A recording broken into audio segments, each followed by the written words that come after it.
Hey everyone, AngerIceCube here, and today we're finally going to go into the catacombs and get that stupid belt. Just a quick recap for those who have forgotten, which I wouldn't blame you because it's been a while. I have to find a buried treasure of the legendary pirate Captain Hawkins. In order to find it, I have to talk to a former member of his crew who knows where the map, who has a map to it. But he won't talk to me unless I'm a member of the Thieves Guild, and I can't become a member of the Thieves Guild unless I retire a current member of the Thieves Guild. Now, there's one member of the Thieves Guild that the guild wants to be retired, but she's not very cooperative. I guess she's kind of like, fuck you, Thieves Guild, I don't give a fuck. They want her out, but they don't want any bodies, so I have to use the pickpocket spell to steal her belt. She's located in the catacombs, under the castle, so turns out it doesn't take all that long to get to her. There are a few things you'd want before you go down there. First, you want, where is it? Pickpocket. Good spell to have. You would also want Vanish and Dispel Field. You don't need the Dispel Field because when you find her house, it's marked by a poison cloud. So if you don't want to be poisoned, then just dispel the poison cloud. However, 1 or 2 tiles south of that cloud, there is a hidden bear trap. It's invisible, you can't see it. Casting Reveal will not make it appear. Stepping on it will make it appear. There might be another way to make it appear, but I don't know what that way is. Someone told me that Reveal works, but I tested it myself. Reveal does not work. Reveal is a very specific spell. It only works on enemies who have cast invisibility on themselves. I don't know about Detect Trap. I don't have Detect Trap. I don't have Detect Trap. Wow. How do I not have Detect Trap? I don't think Detect Trap will work. According to the manual, Detect traps on chests and doors. This isn't on a chest and a drawer. This is here. I'll just show you. As you can see, I did do some off-camera grinding. I've rearranged the party a little bit. I got rid of Gweno. She's been replaced with Julia because Julia has a different character sprite, so I can tell her apart from Yellow. And I picked up Katrina, who is a little farmer. Not a great character because she starts at level 5, which means that you can only level her up 3 times. But, I mean, leveling up 3 times is not a problem. The problem are her starting stats. She hasn't leveled up yet. She's at 19, 16 for strength and dex. Those are primary combat stats there. And I've only got 3 level ups available to boost it. If I focus on like Valor for +3 strength, that's +3, 3 times 9. 28. But that would still give me abysmal dex. She doesn't even use, you see, she doesn't use magic, so Int I don't need. Int is useless to her, but I could go to 25 strength and 19 dex, I guess. Still not very good. I could crank up the dex, but then she won't have much strength, so she's not great to have, but whatever. She's an extra body to carry stuff. And she's a unique sprite, so I can see who she is at a glance. And once again, like, I'm up to level 6. I'm trying to get to level 7 so I can make a magic staff. That was weird. Keyboard commands are acting up on me a little bit. It's the second time recently that I've told it to use something and it didn't use it. Anyways, as you can see, we're on the first floor of the castle. Okay, so you're looking for this guy. If you talk to him, he will put a duck in your backpack, a little rubber ducky. You can ignore the giant rats on this floor because they don't generally attack you. And that's one of the quirks with Ultima 6. There are different types of enemies. The enemies that might attack you, you can kill them, but only if they attack you first. If you kill them, if you attack them first, you lose karma. So don't make a habit of going crazy out there and slaughtering, wild animals for experience points. It's a bad idea. Your karma will start to tank. That being said, if a creature attacks you first, you can engage in combat and kill it in self-defense, and you won't lose karma. Now, the rats that we find down here, they're more likely to attack on sight. In fact, they always attack me on sight. Even so, I still let them attack first. Okay, see, it's not that hard to get to her because we're looking for that little ladder right down there below us. You can just barely see it. See it right there? We're going to have to go through some giant rats to get there. See, they already attacked, and I haven't engaged combat yet, so go!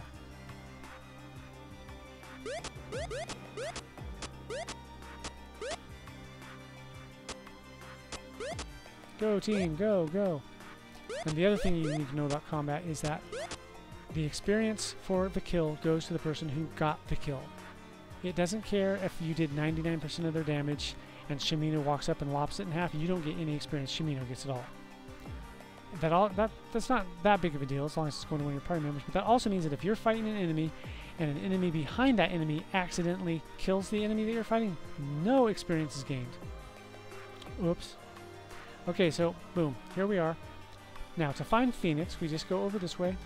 Also, do not waste your time with giant bats, they're only worth 1 experience point a pop. Screw that noise. Okay, let's real quick like begin combat and cast a spell. I want to cast Explosion for all you Konosuba fans. Boom! Yeah, darkness darker than dark. Splat, splat, splat, splat, splat, splat, splat.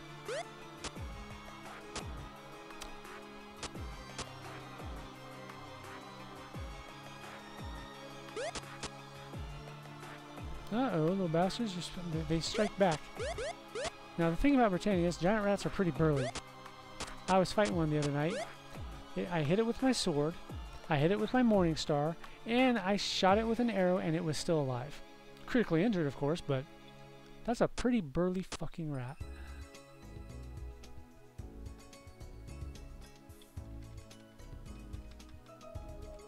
Phoenix lives right up there, where that fire is. Right here is where you'd see that poison cloud, and right about, it's either right here or right here that you would find the trap. But I've already cast Vanish on it because I've already stole the belt. I kind of forgot myself while I was grinding and I did some stuff, and I was like, damn it, I shouldn't have done that, but I can still walk you back to where she is. This is Phoenix. There she is. Notice that she's only got 1 glass sword because I've stripped her naked. She also has a magic helmet, a magic shield, and magic armor. Took all of them. In addition to the belt. And now she's basically telling you, fuck off, tell anyone where I live and I'll kill you. Actually, she will. If you engage her in combat, she will probably destroy you. I'm poisoned. Yep, I'm poisoned. Oh well, I'm not worried about it. What was that? Oh, I was going to show you real fast. She's also got glass swords, a lot of them. She's a whirlwind of death because a glass sword is a one-hit kill weapon. She just walks up, hits you, you're dead. Hits Dupree, he's dead. Hits Shamino, he's dead. Except no, after she killed you, you immediately got taken back to Lord British's throne room because that's what happens when you die. But yeah, she can just walk right through your entire party and wipe them all out. But what you want to do to her is cast Pickpocket, which will cost you karma. You will lose karma for stealing, but whatever. Here, Phoenix, I want your glass sword. I now have all her glass swords, so I've got 2 glass swords, and then I've got her shield. And somewhere, someone has her helmet. There's the helmet, and there's the armor. I have 6 characters in my team, and I can max it out at 8.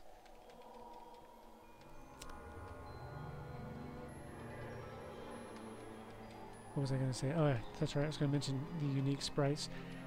I find it very helpful to select my party members based on what sprite they use. If they have a sprite that's similar to, for example, YOLO here, I don't like using them because if they stand next to the YOLO, then I don't know who's who. And that's particularly bad when I look over here and be like, oh crap, YOLO's critically injured, I need to cast Great Heal. Let's cast Great Heal on Gweno. Oops. Or something like that. There are a lot of companions that use the Bard and the Fighter. There are only a couple that use the Townsperson. And Katrina is the only one that I'm aware of who uses the farmer. I don't know of any other rangers besides Shimino, so that's no big deal. Well, why don't I just tell you the unique ones.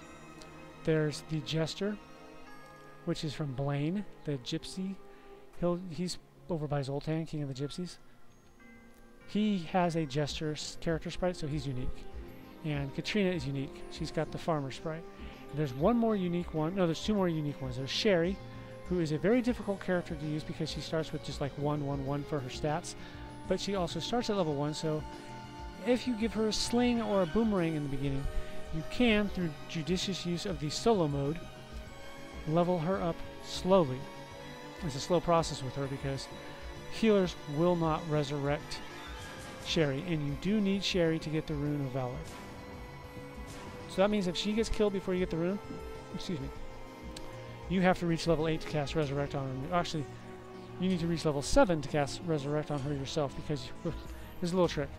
At level 7, you can cast Enchant on a staff. And it will ask you what spell you want to enchant the staff with. And I don't know if it works in Newbie, but in one of the older versions anyways, there was a little glitch. Well, it's not so much a glitch as it is an exploit. You cast Enchant on the staff, and then it asks you what do you want to enchant the staff with, and you tell it Resurrect. Even though you're only level 7, you're not actually casting Resurrect. You're simply enchanting Resurrect onto the staff. So Resurrect, which is a level 8 spell, can be cast on a staff at level 7 with the enchant spell, which enables you to resurrect characters at level 7. Yay! And it's a good idea to have one of those. By the way, Britus, I need you to heal me because I'm poisoned. There we go. Alright. Now, I don't want to get sidetracked, but I do want to show you one other thing since we're on the topic of experience and killing monsters. A good place to farm experience I have found, experience and gold actually, is here. You go 2 to the east, which takes you to U. I'm just waiting for him to step through on it. Okay, we're now in U. Now, real quick, like in U, there is a weapon shop right down here to the lower right. That's a weapon shop. In this weapon shop, you can get swamp boots, so it's useful to have. Swamp boots, see? So you can step on the sparkly blue patches without getting poisoned. I don't see any, but there were plenty down in the catacombs. Another good thing about him selling the swamp boots is that he will buy swamp boots. But you don't want to sell swamp boots to him, no. No, that's not why. It's a UI thing. Selling is kind of awkward with the Ultima 6 UI because it brings up a menu of which character's going to well, here, why don't I show you? Take a quick moment. He's right there, so talk to him.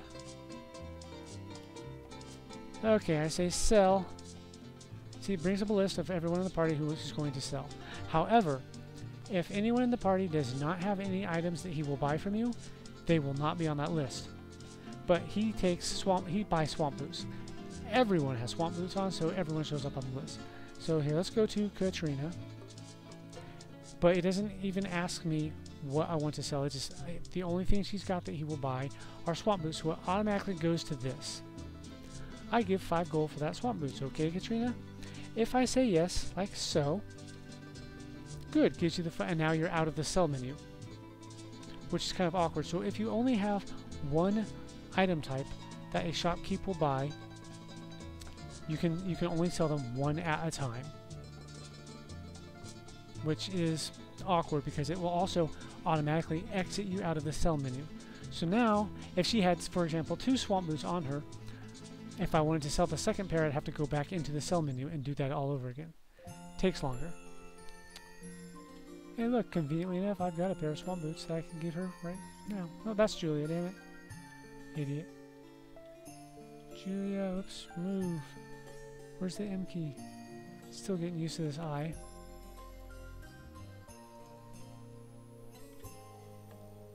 Boom, back on, boom, see? There you go. But now I'm going to show you a neat little trick. As I mentioned, this is a good spot for grinding experience because trolls are worth about 16 experience a pop. which isn't a whole lot when you think about it, but it depends on how you look at it. To go to level 8 from 0 experience, 0. Unlike games like, well, unlike some RPGs where your experience resets when you reach a level, your experience doesn't reset in this one. It doubles to get to the next level. So if you needed 200 experience points to get to level 2, you would need 400 to get to level 3, etc., stuff like that. Actually, 400 will take you to level 4. 800 takes you to level 5. 1600 takes you to level 6. But you don't need to get 1600 experience points. You simply need to reach 1600 experience points total. That being said, if you have 0 experience, you need 1600 experience and you will be level 6. That's enough to get you to level 6. Which means 16 experience points per troll means you only need to kill 100 trolls to reach level 6. Trolls don't take long at all to kill, as you are about to notice. There's a group of sometimes as many as 6. It's about 5, or on average there's 5 trolls right here. Oh yeah, 1, 2, 3, 4, 5. 5 trolls. So that's what? 80 experience points? They also drop a lot of loot. And most of the loot that they drop here can be sold right down there at the weapon shop I just showed you. The spears that they drop, the best sell price you're going to get for them is in Britain. They're worth 10 gold pieces a pop, and they do drop a lot of spears. Which, if you're stripped for cash, it's a good idea to sell the throwing axes here and the spears down in Britain. They also drop a sword. A sword is worth 25 gold pieces a pop, so hey, it's decent. They drop gold pieces. They also drop arrows and bows. The bows can be sold in Britain for 15 gold pieces, but it's really not worth it, to be honest. The arrows are worth grabbing because, let's take a look at me here right now. I've got 95 and 68. Yellow's not doing too good on the arrows, so let's just walk up here and go into combat mode. Begin combat. Cast explosion. Right there. Boom! Kill one of them. Softened up a lot, so now they're all going to get slaughtered. Oops, I can't do that.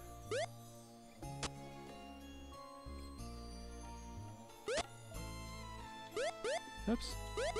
Watch me miss 100 shots in a row. There we go. There, they're all dead. That didn't take long at all. And it's even a faster way to level up is if you go into solo mode and just have the character who needs the experience walk up, kill them all. They also respawn fairly quickly. Respawn in this game is based on distance. All I have to do is walk to a spot that's like right about a little to the right of where my mouse is up here, and then come back and they'll be back again. So here, real quick, like let's just show you what I was talking about with the loot. Actually, no, don't look at them yet. Move the corpse up. There we go. Look at all those throwing axes. That's 6 gold each. Look at all those spears. That's 10 gold each. A sword. There's another 25 gold. 15 arrows. Leather armor and a helmet. 29 gold coins. A chest. The chests are generally trapped, so I don't waste my time with them. But that being said, let's go get to Prey. We got to Prey.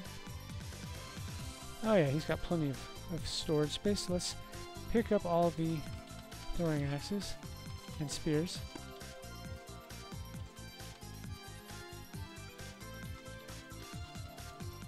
And the sword. Don't need a bow. YOLO, you're not doing so good, so grab the arrows.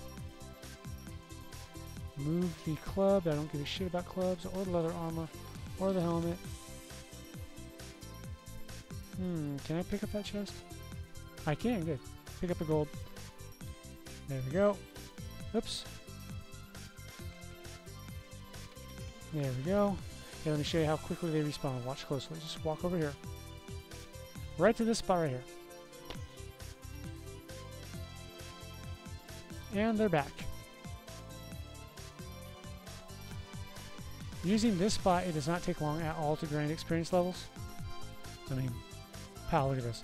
Level 6, level 6, level 5, level 6, level 6, level 5. Haven't really done a whole lot with her yet. Need to level her up. But I'm not sure if I really want to bother because she's not a part of my main combat strategy. Alright guys, have at 'em. All you. Shred 'em.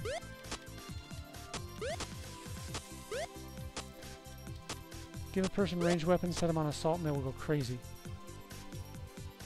There you go. Not going to worry about the loot. I'm just going to sell it real fast, and that will be it for this video. Now here's the thing.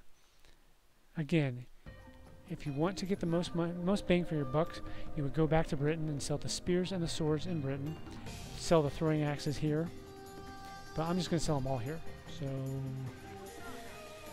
let's take a look. Dupre's got a bunch of crap on him.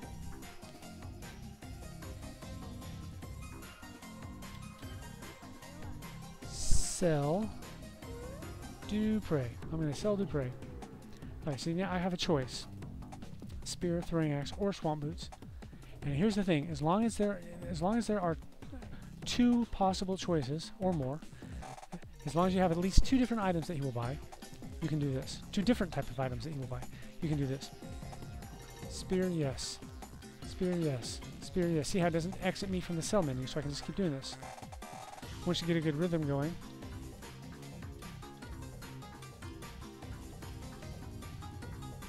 now I'm down to throwing axes.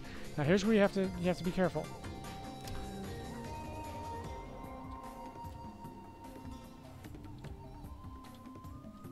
Because as soon as I sell my last throwing axe, it's going to instantly jump to the throwing swamp boots, not the throwing axe. Let me start over. As soon as you sold your last, in this case, as soon as you sold the last number 1, it's going to immediately offer you a price for number 2. So make sure you don't accidentally see. Oh, that's number 2. I did that wrong. No. Get my fingers situated properly. Number 1. There we go. Yes. Number 1. Yes. And you have to space.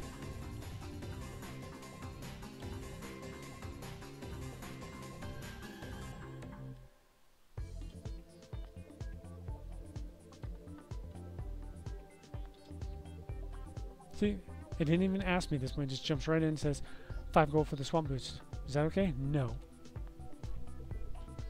Maybe later. Now if we go look at Dupre, he's got a nice chunk of gold there. He's carrying what? About 800 gold or so? Let's see, 33 and yeah, so about 800 gold. He also has his sword. Now you've seen what happens if you sell a single item, so I don't need to take you back to Britain to demonstrate. So yay.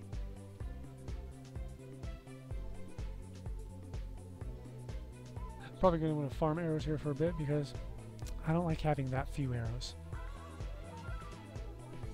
But anyhow, let's save it. So that's basically what I wanted to show you. So now that we've got, oh, I didn't show you the belt, did I? Where did I put the belt? I put it in the bag. Let's move some of these swords and stuff. One thing you have to watch out for with the pickpocket spell, it ignores your carried weight. So it is possible to actually overburden yourself.